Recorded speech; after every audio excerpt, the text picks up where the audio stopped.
নমস্কার বন্ধুরা, সবাই কেমন আছো? আশা করছি সবাই খুব ভালো আছো। কিচেন অফ দেবশ্রী নতুন একটি রেসিপি ব্লগে তোমাদের সবাইকে স্বাগত জানাচ্ছি। তো আজ আমি আমার কিচেনে রান্না করতে চলেছি একদম বাঙালিদের প্রিয় যেটা মৌসুমের খাবার, সেটা হচ্ছে তালের বড়া। হ্যাঁ, প্রচুর তাল এখন দেখতে পাচ্ছি আমরা আশেপাশে আমাদের চারিদিকে বাজারে।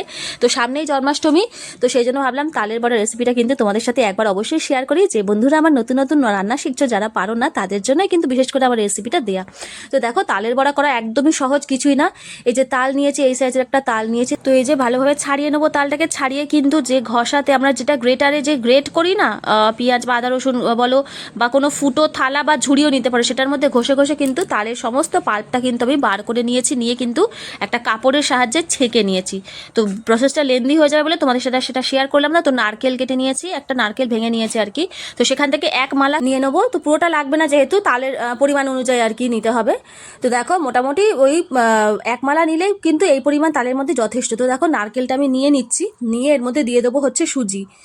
এই যে প্যাকেটের হচ্ছে পুরো এক প্যাকেট পুরো আমি দিয়ে দেবো। আর এক প্যাকেটের কিন্তু ওই অল্প কিছুটা দেবো। তো মোটামুটি 1.5 প্যাকেট মতো ধরতে পারো সুজি কিন্তু এর মধ্যে দেবো। এই দেখো, এখান থেকে কিন্তু খানিকটা দিয়ে দিচ্ছি। আর মাখতে মাখতে যদি পরিমাণটা মনে করো যে না আরেকটু লাগবে, তাহলে কিন্তু সেটা পরে অ্যাড করতে হবে। তার মধ্যে দিয়ে দিলাম এই যে ময়দা, মানে সুজি দিয়েছি 1.5 প্যাকেট, তারপরে ময়দা দিয়েছি ওই ছোটো বাটির 1 বাটি মতো। তো দেখো, এটা কিন্তু ভালোভাবে আমি মেখে নিয়েছি। মেখে নেওয়ার পরে যদি মনে হয় যে না আরেকটু লাগবে, তাহলে কিন্তু আবার অ্যাড করতে হবে, কেননা মাখতে মাখতে বোঝা যাবে যে কতটা হচ্ছে, ব্যাটারটা দেওয়ার মতো হচ্ছে না। তো দিয়ে দিলাম 1 চিমটি নুন। যে কোনো মিষ্টি জিনিসে কিন্তু এটা আমরা জানি যে সামান্য একটু নুন কিন্তু দিতেই হয় টেস্টটা ব্যালেন্স করার জন্য। তো দেখো, এইরকম কিন্তু হবে ঠিক ব্যাটারটা। আমি কিন্তু হাত দিয়েই ভালো করে ফেটিয়েছি, হাত দিয়ে না হলে কিন্তু এটা ভালোভাবে ফেটানো যাবে না হুইস্কার টুইস্কার দিয়ে। তো দেখো, এই যে এইরকমভাবে দিতে পারবো, মানে ব্যাটারটা ঠিক এইরকম ঘনত্বটা হবে। সেই হিসাবে কিন্তু ওই আটাটা দিতে হবে। আটা বা ময়দা বলো বা সুজিটাই কিন্তু বেশি পরিমাণে দিতে হয়। আর সুজি যদি 2 বাটি দাও, তাহলে ময়দা বা আটা দেবে হচ্ছে 1 বাটি, এরকম হচ্ছে পরিমাণ। তো দেখো, এইভাবে কিন্তু ভালোভাবে কিন্তু ঘুরিয়ে ঘুরিয়ে এটাকে ফেটিয়ে নিতে হবে, যাতে এর মধ্যে এয়ারসগুলো, মানে এয়ার ঢুকে যায় আর কি। তাহলে কিন্তু এটা যখন কড়ার মধ্যে দেবে না, তখন কিন্তু ফুলবে খুব সুন্দর।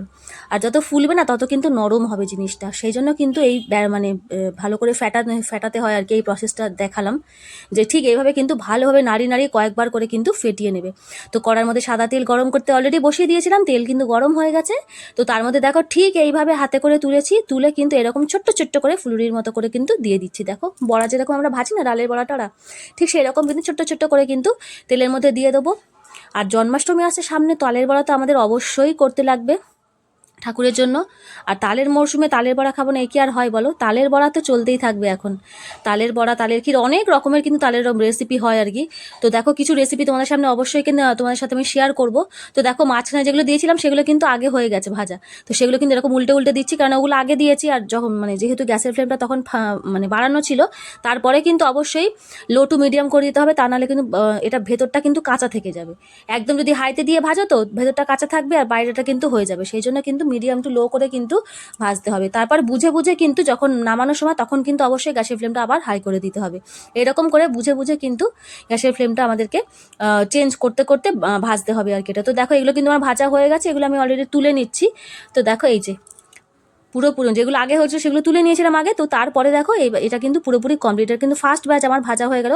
তারপরে কিন্তু আবার 1 ব্যাচ দেবো, দিয়ে কিন্তু তারপর আবার ভেজে। এই দেখো, আমার গ্যাসের ফ্লেমটা দেখছো তো একদম কিন্তু লো করা রয়েছে। তো দেখো, আবার ওগুলো তুলে নিয়েছি, আবার কিন্তু তেলের মধ্যে দিয়ে দিলাম এই যে ফুলুরিগুলো, এরকম ঠিক সাইজ করে ছোটো ছোটো করে এরকম দিয়ে দিলাম। আর যে কীরকম বড় বড় করে ফুলছে দেখেছো তো, এরকম ফ্যাটানোর ফলে কিন্তু ফুলুরিটা এরকম কিন্তু ফুলবে। আর একদম কিন্তু শক্ত হবে না। তালের পরিমাণ যতটা, তার থেকে যদি বেশি পরিমাণে আটা ময়দা হয়ে যায়, তাহলেই কিন্তু সেটা শক্ত হয়। আর তালের পরিমাণটা সবসময় রাখতে হবে বেশি, আর সুজি বা আটার পরিমাণ রাখতে হবে কম। আটাটা তো আমি একদমই প্রেফার করি না তালের বড়াতে। ময়দাটা দিলেই কিন্তু, ময়দা সুজি দিলেই কিন্তু খুব ভালো কিন্তু একদম নরম হয়ে যায়। তো দেখো, আজকে আমার তালের বড়া রেসিপি কিন্তু একদম রেডি। কেমন লাগলো তোমাদের অবশ্যই কিন্তু কমেন্ট করে জানিয়ে। যদি ভালো লাগে থাকে চ্যানেলটাকে সাবস্ক্রাইব করে পাশে, যারা অলরেডি এই কাজটা করে দিচ্ছ তাদের সবাইকে অনেক অনেক ধন্যবাদ, অনেক ভালোবাসা। তো দেখো, আবার ফিরে আসবো নতুন কোনো একটা রেসিপি নিয়ে। ততক্ষণ সবাই খুব ভালো থেকো, সুস্থ থেকো। দেখা হচ্ছে পরের একটা রেসিপির ব্লগে। আজকের মতো এখানেই, সবাইকে নমস্কার।